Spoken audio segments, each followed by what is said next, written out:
They're able to reach so many people. They donate over 1.6 million school lunches a day right now. So it's just unbelievable the impact they have, and they can help us scale our giving as we continue to grow. Hello and welcome to this episode of Shopify Masters, the podcast powered by Shopify, your companion for starting and building a business. I'm your host, Felix Tia. What were you doing in high school? Well, Robert Felder started his own business. It all happened after a school trip to Bangladesh. The country is one of the largest apparel manufacturers in the world, and yet, as Robert would discover during his trip, its citizens don't have the same access to clothing. Wanting to fix this, Robert created Bare Bottom Clothing. The company donates clothing for every piece sold and is now an 8-figure business. Welcome to the show, Robert. Thanks for having me, Felix. I appreciate it. So I'm familiar with your line of shorts being one of your most popular items. Can you describe what makes a customer choose Bare Bottom Clothing shorts over other brands? Yeah, for sure. So definitely we came out, our first product was shorts. So people really know us and love us for our shorts. We have great comfort, elastic waistband, stretched fabric. Fit is super important to us. So people know they're going to get a reliable product where they're going to be happy with how it fits and feels. How did you know to design a product like that? How did you know what kind of features you wanted in your line of shorts? Everything we design, shorts, t-shirts, pants, all of it is designed for us. You know, we make products we want to wear, we want to use. That's how the original product came out. I was looking for a pair of shorts. I couldn't find one I wanted, and just decided, you know what, let's get to it. Let's figure out how to get that made. Being in Florida, we wear shorts year round, kind of experts in it, I guess you could say. But for us, the fit and comfort, and then obviously how you look is super important. So that's kind of how we landed on our product mix now. You come from a family that is deep in the apparel business. Did that experience, the growing up in that kind of household, impact you starting Bare Bottom Clothing? Throughout my life, I've been exposed to apparel manufacturing, sourcing, everything in the business. And that was when I couldn't find the right fit for me. That's when I started talking to my dad, and I said, hey, why can't I find something I want to wear that's affordable? We talked a little bit more numbers oriented and product, and I said, I should try to do this. I should sell some shorts online. And that's how we started with our first product. It was just out of necessity. And after going to Bangladesh is really what kicked it off. What were some new skills that you had to learn, even though you came from this background, this family, in this business, this industry already? What are some new things that you had to learn to start your own business? At the time, I was just in high school and actually started the business in college. First scale, my dad had been in the business for 30 years. So what he was doing was a different level from what we were looking to do. And I had to learn everything from a business: marketing, accounting, HR, everything from customer service to shipping, product development, all of that. So when we started out, I was in college, didn't have funding, didn't go and hire a big team. So just learning and mastering every part of the business. And now as we've grown, bringing people onto the team who are experts in what they do and super passionate. That's one thing that's really important to us. As long as you're passionate, I think you can figure out how to do anything and do it successfully. So lots to learn along the way, and then eventually hiring experts to take those spots. For anyone out there that is just starting out, though, are there specific skill sets that you recommend that they develop first? Yeah, it definitely depends on what business you're going into. But I would say there's tons of resources. YouTube, people are always willing to share, I find. And if you just reach out to people who you think do a good job in that space, more often than not, they're willing to share with you. But I think as long as you're willing to commit and focus on numbers and not the appearance of what you're doing, I think that's very important. I think people kind of lose sight sometimes. You're running a business, you need to remember that. It's not about portraying that you're running a business. You need to focus on the business and make sure, you're doing everything you can to be successful and making sure your customer loves your product. Because at the end of the day, your product is what people are going to come to you for. So after you went on this trip to Bangladesh, you only took 6 months before you started building the foundation of your clothing line. What were some important items that you knew you had to get right on the checklist? Like I said, we focus a lot on fit and comfort. So that was the main priority, was making sure the product was something that people would love to wear. That's how now everything we have is stretch fabric, elastic waist, things like that. And when we got started, I only had a limited knowledge. So I was looking for things that maybe weren't being done traditionally, because I came from that outside perspective of, hey, this is what I want to do. How do we do it? Yeah. And because you came from that perspective, what were some of the challenges or how were you able to find the right partners in production and getting the right supplies in to create the exact kind of designs that you wanted? That's a huge thing for us is making sure we have good long-term partnerships. When working with factories, we don't just go out and place orders. We work with people we know, we build relationships. Our suppliers have been to our wedding. They know everything about our family. So that's the type of relationship that's important to us because we can't serve our customers if we don't know our customers, and that's the same with production. So if the factory knows our expectation, they know that when they ship us the goods, their journey is not over. They care about the customer. They're reading the reviews. We're sharing feedback. We're sharing positive, negative feedback. So those are the things that have really helped us be successful. It's getting true partners who care and are invested in our business so that we can deliver the best product to our customers. Yeah, and your suppliers though are on the other side of the world in places like Bangladesh, India, and China. How do you make sure that you're all on the same page and that you're able to develop this kind of great relationship? So that's a huge part to us. Constant communication. We have basically 24-hour open lines where you're on WhatsApp, phone calls, video chatting all the time with them, and of course, visiting in person. So up until COVID, we were traveling all the time, spending time with them. They were coming here. And, I was one of the first people that most of the suppliers had seen once COVID started to wane out and travel opened back up internationally. We were there immediately. So just staying in constant contact is the most important piece for us. When you're not there, what about making sure that quality assurance is up to par and that the working conditions are ideal? How do you make sure that those levels are satisfied? That's kind of a two-part question. The first, the quality part, they understand what we're looking for. So it's not that learning curve isn't there. If there was a new supplier, that would have been a challenge. But everyone who did our production, in particular during COVID, and we weren't able to travel, they already knew our expectations. They understood our requirements. So in those video calls, they were the ones who were helping ensure the quality was there. And then we did things like third-party inspections, and having a quality representative who works just for our company in country is super important.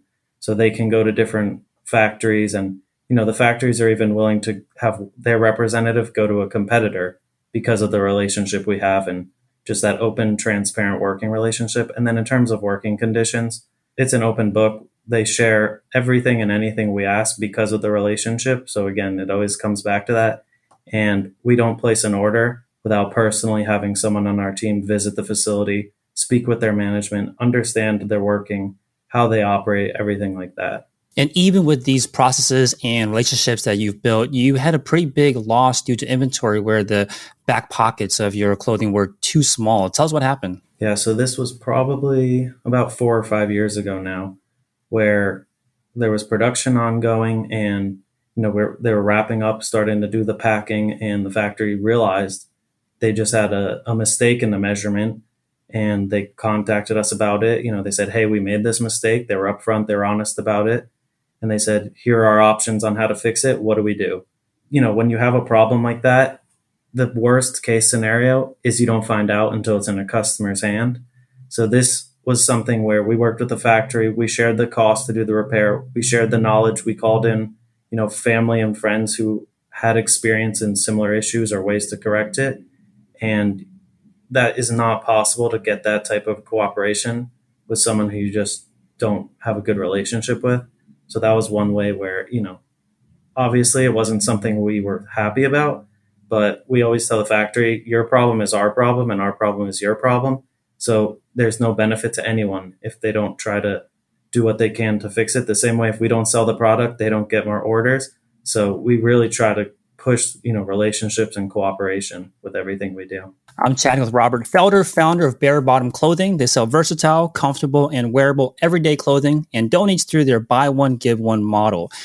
Robert, do you remember your first sale? I do. I do remember my first sale. Where'd it come from? Of course, it was a good friend. I don't know if you really want to count that one, but I counted it. And I remember the first stranger who ordered, and I just couldn't believe that someone had found our website and actually went through the purchase process. Looking back now, the quality of the website, it was a different world. It was before Shopify was, taking over e-commerce and things like that. So having Shopify now, I always tell people it's never been easier to get a viable website up and running that looks professional. But I do remember that first sale very well. You started your business a decade ago. What were some of the unique challenges in the early days that you had to get through to get to the point where you are at today? My expertise is not in marketing, photography, graphics, anything like that. And that's such a huge part of having a website, obviously. It's the only thing your customers can see until they get your product in hand or hear about it from others. So the biggest challenge I think for me was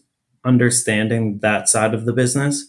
And that's who I went out and surrounded myself with people who did understand that part and could help elevate my skills and, portray to our customers the great product we do have in a good way that is resonating through e-commerce.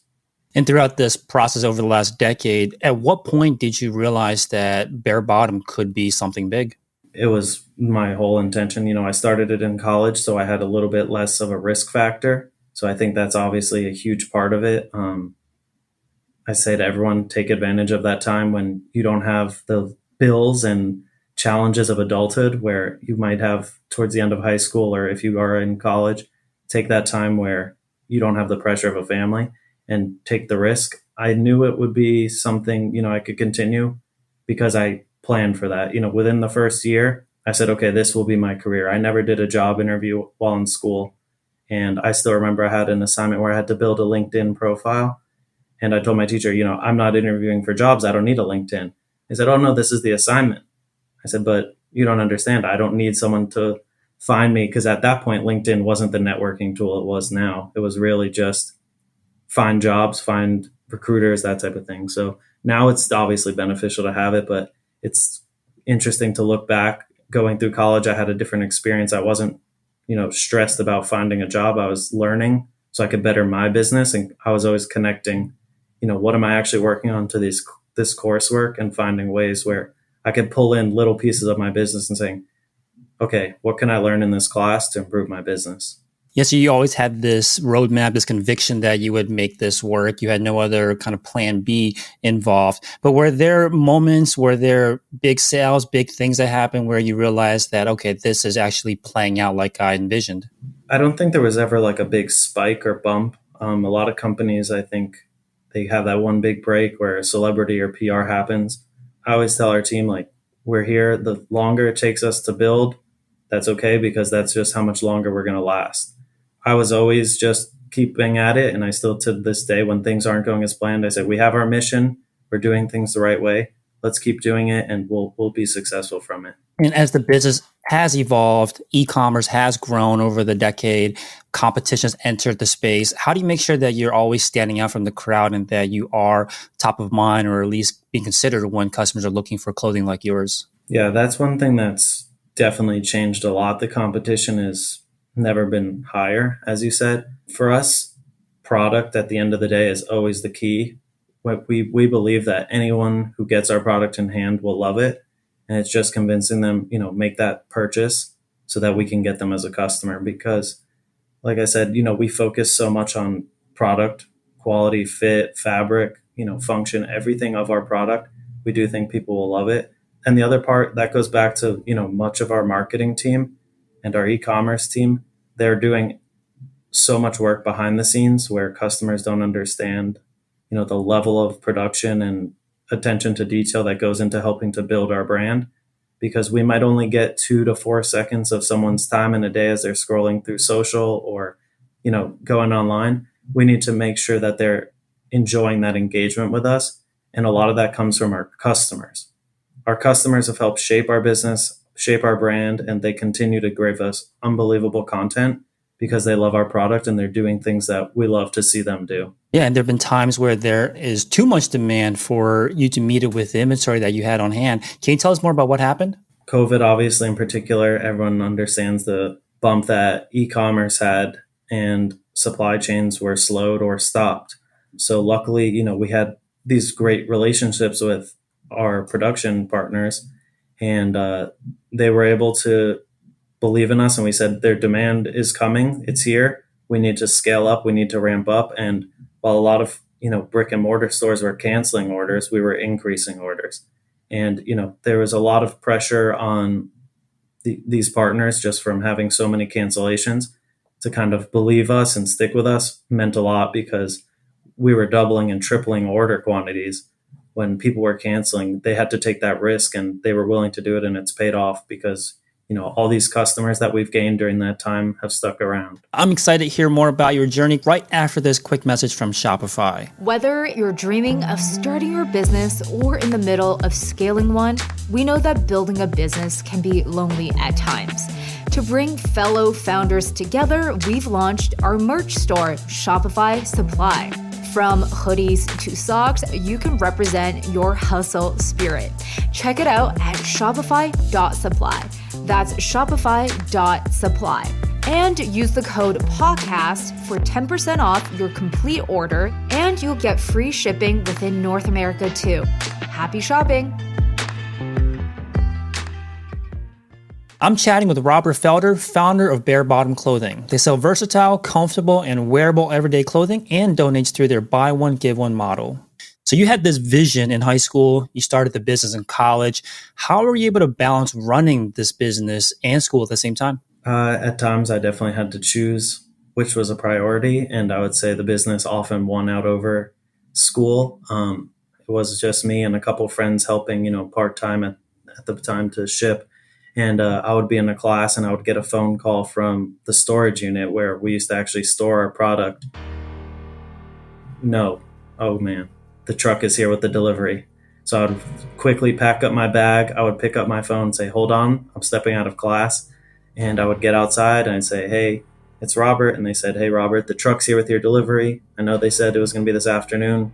I'll tell them you'll be here in 15 minutes. So I had people who knew the situation, and this one storage unit that was helping us, they understood the situation and they were nice enough to kind of persuade the truck driver to wait for me to come and that I was in class. But that's just a funny story of, balancing work and school at the same time. But class was obviously important. I was in class, I was doing the schoolwork, but at the same time, there were classes where I'd be taking notes and switching between customer service emails. Definitely sounds like a harrowing balancing act in some ways. When did you finally get to the point where you're able to feel a little more stable or stabilize the business by hiring full-time employees? When did that happen?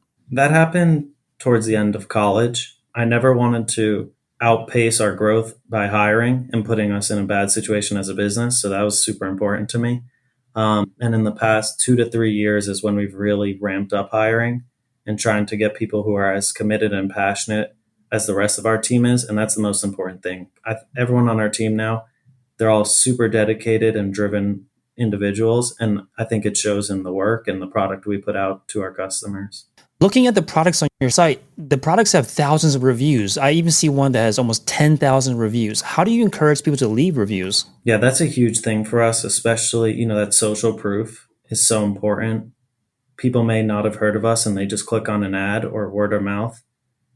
Once they come to our site and they see those reviews, they are great, but some people do think they're fake, funny enough. So that's also a balancing act, which is interesting. But to help counteract that, our customer service team, a huge part of their job is interacting with those customers who are leaving reviews, responding back. So if you go through them, you'll see we do respond. We do read every single review. And a lot of our team, actually, any review that's not a 5-star review, anything less than 5 stars, we get an email directly to us individually, and those are all read. I read every single review that's not a 5-star review because we can't grow and get better without that negative feedback. So sometimes it does get overwhelming, just like you said, based on the number of reviews and seeing only negative reviews. So as a team, sometimes, we'll go back, read some of the 5-star and realize, okay, 1 out of 100 or 1 out of 300 was a negative. We're still okay. But the reviews is a huge piece. And we send automated flow emails to our customers, trying to encourage them to leave reviews because we want the feedback, as well as obviously it gives that social proof. And we offer a discount to get them to leave that review. So once they do leave a review, they get an email for the next order. And then obviously there's a benefit for both of us in that exchange. Have there been any changes that you remember that came from a review, a negative review, a critical review that ended up changing the product or a way that you ran the business? It always hurts when somebody isn't pleased with our product or with our service. And I think a lot of that is we just don't communicate it properly to them. And it's interesting. We find that a lot of customers who do have that negative experience and reach out, we do everything we can to make that a positive experience. And more often than not, I feel like they're happier than customers who just have, that great experience. They get the product and they love it. The customers that do have a negative first interaction, and when we show we are committed and that we do care, that they come back and love us more than if that hadn't happened.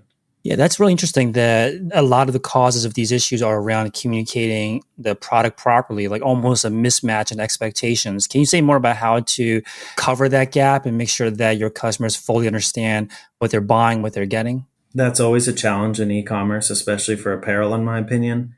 There's so many factors that are just basically impossible to communicate through a website.